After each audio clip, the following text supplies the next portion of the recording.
mabuk dianggapnya tidak jatuh. Menurut Imam Syafi'i, memang orang mabuk itu tidak termasuk ahli ibadah, tapi kalau dia menjatuhkan talak, maka berapapun yang dijatuhkan semuanya jatuh.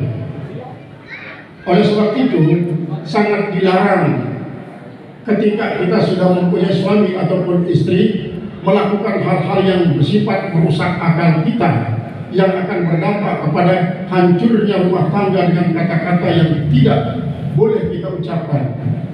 Oleh sebab itu kepada kedua calon mempelai ini mudah-mudahan bisa menghindarkan diri daripada kebiasaan-kebiasaan tersebut sehingga tidak merepotkan mereka berdua nanti. Maka oleh sebab itu bagaimana caranya? Saling awasi. Saling awasi.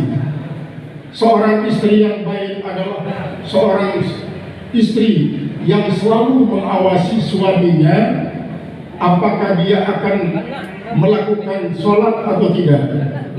Kalau kira-kira ada gejalanya tidak akan melakukan sholat, sang istri harus cepat-cepat memberitahukan, dan tetapi itu tetap dengan kata-kata yang sopan. Walaupun misalnya suami akan meninggalkan sholat, tidak boleh dibentak oleh istri, tidak boleh dibentak, tidak boleh dengan kata-kata kasar, harus dengan kata-kata bagus yang sifatnya adalah merupakan suatu usulan dan merupakan saran. Nah begitu juga sebaliknya, kalau ada misalnya gejala-gejala seorang istri meninggalkan sholat tanpa uzur syar'i, maka kewajiban suami untuk mengarahkan istrinya. Karena kalau seorang istri tidak melakukan sholat, itu dimintai pertanggungjawaban suami nanti sampai dari Allah Subhanahu Wa Taala. Disitulah letak tanggung jawab besarnya seorang suami. Tidak hanya sekedar berikan makanan secara fisik jasmani, tetapi adalah makanan rohani. Ini adalah sangat penting. Dan makanan rohani tidak akan pernah bisa cukup kalau tidak diawali dengan sebuah sholat yang diwajibkan oleh Allah SWT kepada orang perempuan. Karena betapa banyak seorang perempuan itu minta cerai berkali-kali daripada suaminya karena suaminya tidak sholat. Betapa banyak juga seorang suami menceraikan istrinya karena istrinya tidak rajin sholat. Gitu. Laki-laki bertanggung jawab terhadap sholat istrinya. Kemudian seorang perempuan kadang-kadang dia jijik kalau digauli oleh seorang suami yang tidak sholat. Betapa banyak seorang perempuan yang sampai 2 kali, 3 kali menikahi laki-laki, semuanya kalau dia tidak sholat langsung saja dia minta cerai. Ini adalah salah seorang perempuan yang sangat tegas terhadap nilai sholat daripada suaminya. Maka oleh sebab itu kalian harus semakin meningkat ibadahnya, semakin meningkat. Saya sedikit sambung kisah daripada Abdullah bin Abu Bakar Siddiq. Ketika Abdullah yang berbulan madulah, lalu Abu Bakar Siddiq pergi ke masjid. Dia lihat kunci rumah daripada anaknya si Abdullah terkunci dari dalam. Dia biarkan dan bertindak apapun. Kemudian begitu dia pulang dari masjid juga dia lihat bahwa pintu rumah anaknya terkunci dari dalam.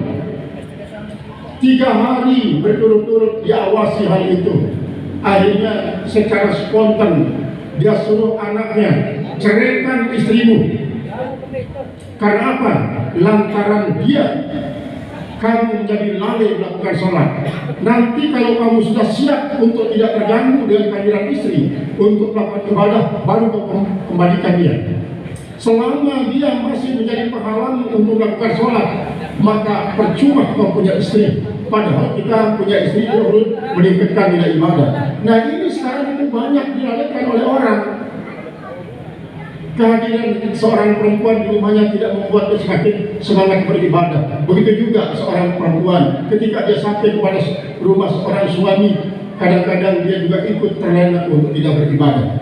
Ini tanggung jawab besar. Mudah-mudahan dengan demikian kita mengambil pelajaran daripada apa yang dilakukan secara tegas oleh Abu Bakar Siddiq terhadap putranya Abdullah yang menyuruh istri putrinya untuk menceraikan istrinya, sehingga begitu juga yang dialami oleh Nabi Ibrahim alaihissalam.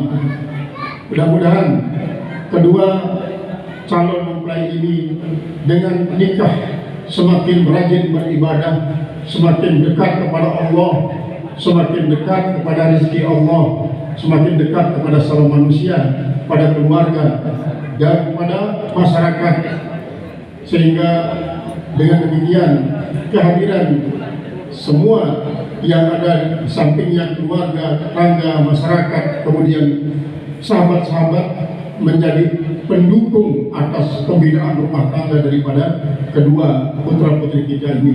Kita berharap akan langgeng sampai punya putra putri, bahkan sampai punya cucu dan baluk dan seterusnya. Ini yang kita harapkan, jangan sampai cepat-cepat membubarkan rumah tangga dengan sebab permasalahan yang kecil-kecil. Al-Karamun, para tuan guru, para ustaz